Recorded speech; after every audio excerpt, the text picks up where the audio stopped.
Tonight on Dr. Phil Primetime, a deadly crisis sweeping across America.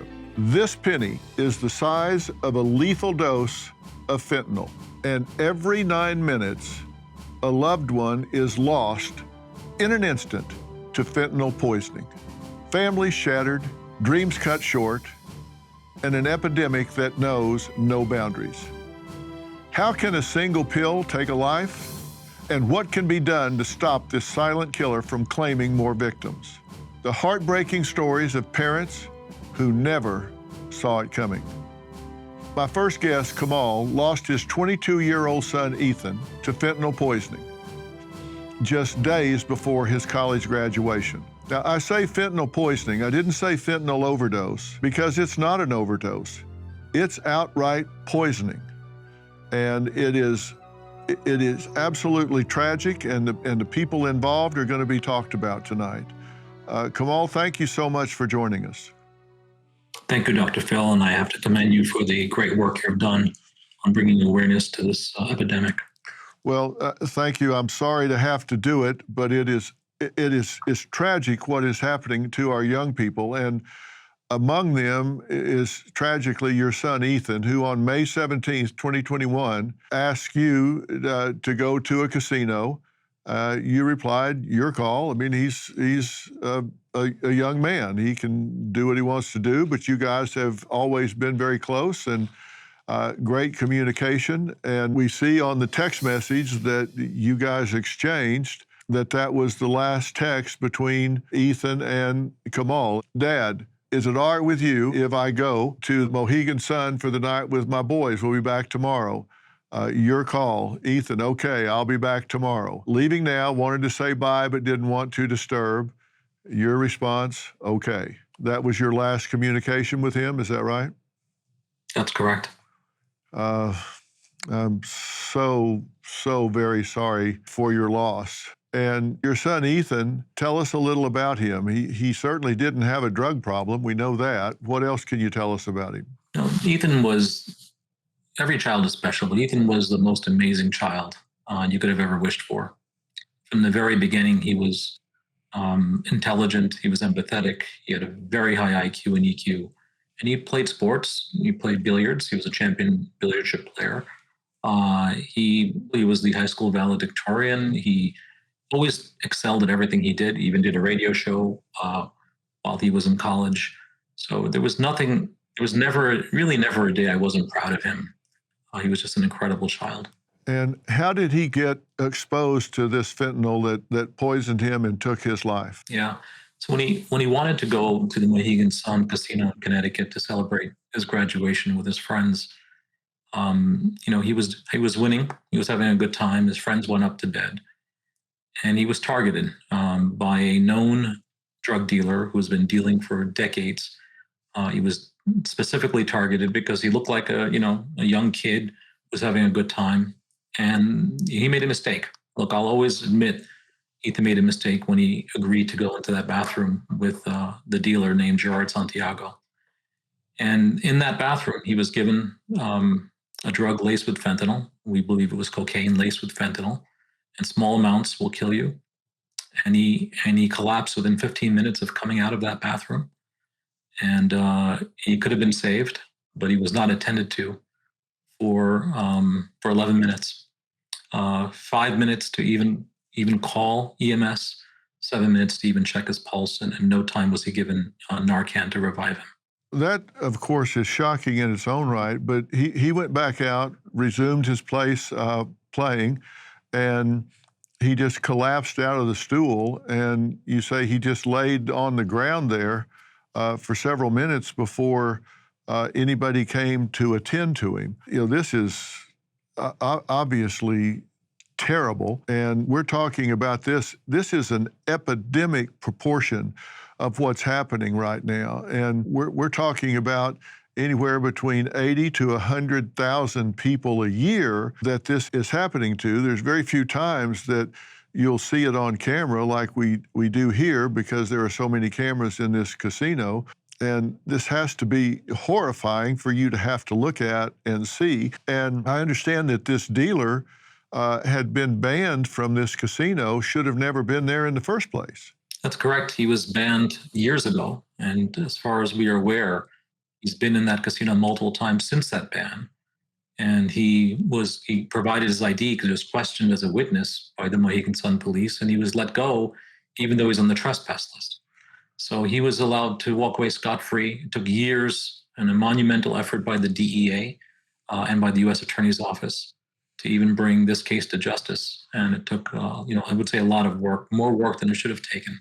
The Mohegan Sun police been on their game. The Mohegan Sun also stopped 2 bystanders from assisting him in that process.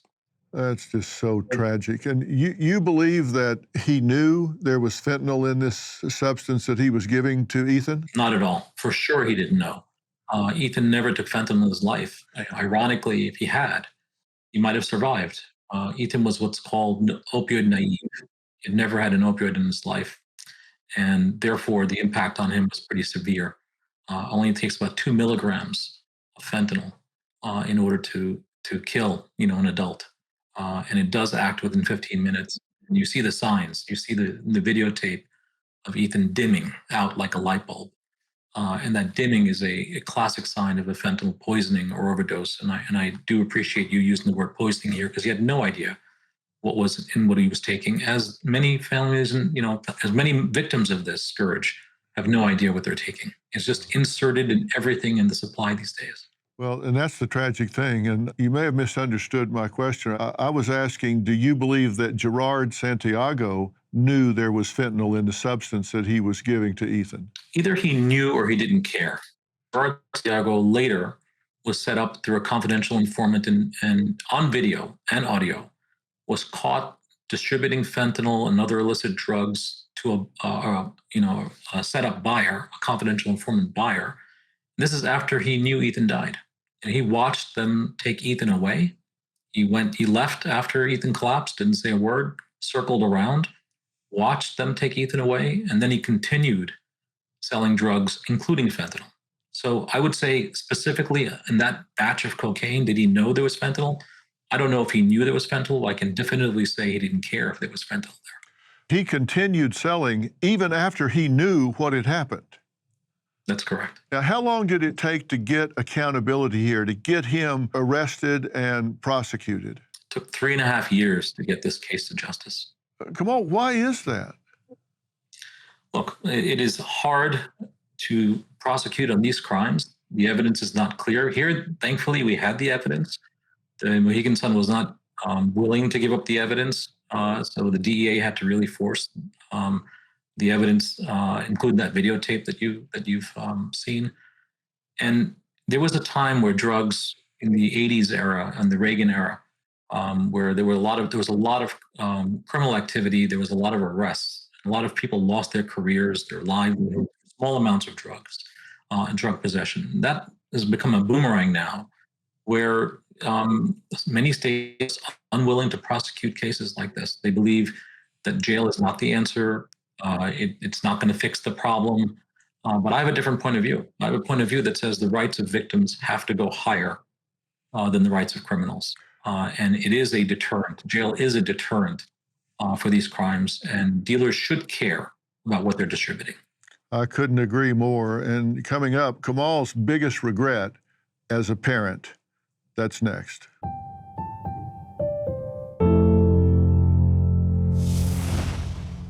What kind of conversation did you have with Ethan about drugs, and how did that conversation go if you had it? And that's a message I want to give to everyone. Brighton lived a wonderful life, a beautiful life. She was so smart and so sweet, and her life, unfortunately, was cut very short. So what did happen? How did she get the fentanyl in her hands? $36 trillion.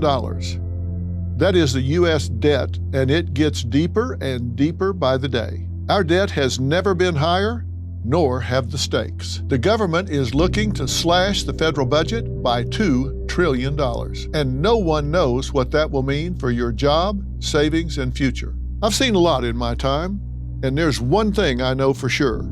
You need to prepare before it's too late. I trust Preserve Gold to help protect my wealth, and I strongly urge you to do the same. They are the only precious metals firm I trust and recommend to my family, friends, and audience, and they have a special offer just for you. Text Dr. Phil to 50505 to get your free precious metals guide from Preserve Gold. With gold prices recently breaking records and analysts predicting this trend to continue throughout 2025, you cannot afford to wait. As a bonus, you can get up to $15,000 with a qualified purchase from Preserve Gold. So don't wait. Text Dr. Phil to 50505 today. Savannah was a great young lady. She loved playing volleyball. I always thought she was going to be a lawyer. Kids go through a lot these days. When she died was actually in a pretty good place. Unfortunately, that night, Savannah got a name from a friend of hers and purchased a pill to help her calm down. Savannah was not an avid drug user. She didn't take pills on a regular basis. But unfortunately made this decision. She came home, gave us hugs. Unfortunately, my husband found her the next morning, dead in her bed. I don't want any mother to go through what I've gone through. And so she got this pill through a friend who got it from a friend who got it from social media or somewhere, ordered it, right? Yep. Was there any Xanax in her system at all?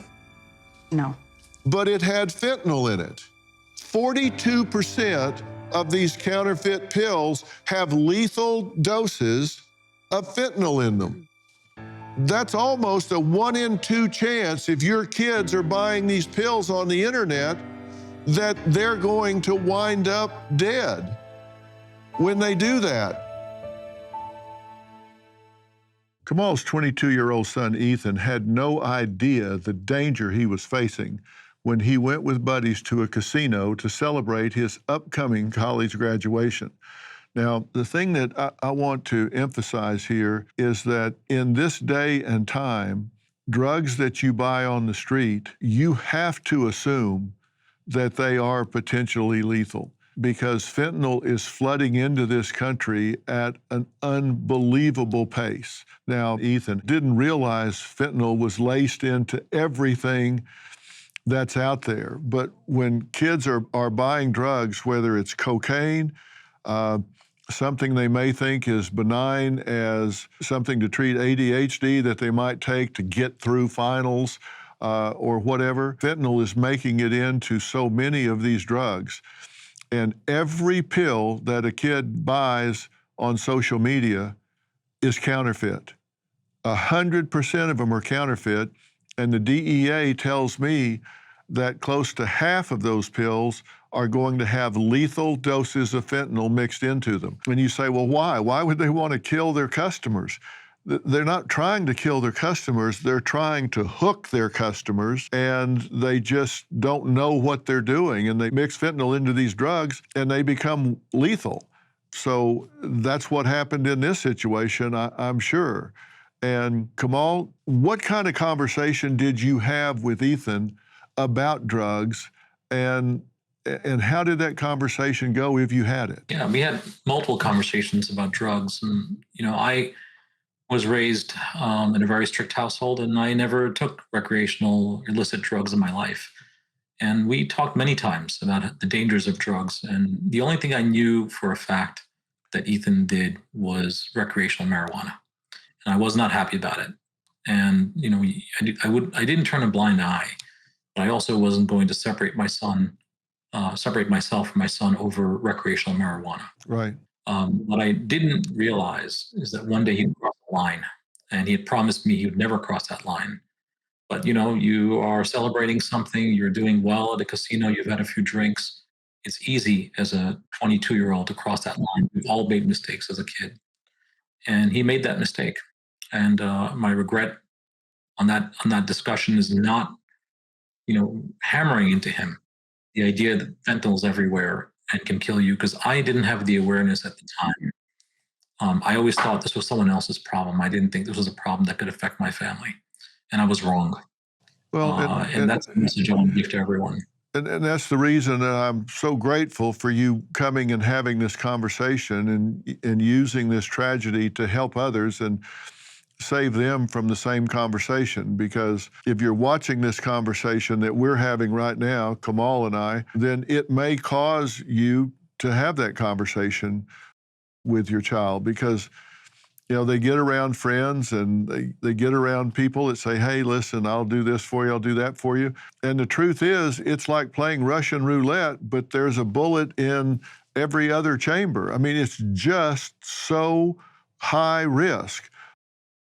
And you just simply cannot allow your kids to be naive about this, because it literally is everywhere. You can get it on these social media platforms. You can get it delivered to your door, just like you can order a pizza and have it delivered to your door. And that's the downside of technology. But Kamal launched a free mobile video game in August of 24 called Joanne's Vision to raise awareness. What can you tell us about that? Yeah, Joanna's Vision came out of the work we're doing in a nonprofit I set up called Preclivity on the day of Ethan's funeral. And we spent a year building this game, and it took a team of 40 people. And the game is modeled after my own family. We went to a funeral not really knowing what happened. We had no idea what really transpired in the casino that evening. It was much later. We didn't see the videotape until trial because the Higginson was not willing to share that videotape. So we saw that videotape at trial. And the game starts with Joanna, who's the sister of a kid named Tyler, who she loses to a fentanyl poisoning. And at that funeral, she has no idea what happened to him, and neither does the family, just like our family didn't. And she goes on a quest where what's different about Joanna is that she has supernatural powers. She has the ability to touch objects and people and have flashbacks about what happened to them. And she's able to piece together. This game takes hours to play. It's like a movie with decisions and mini games.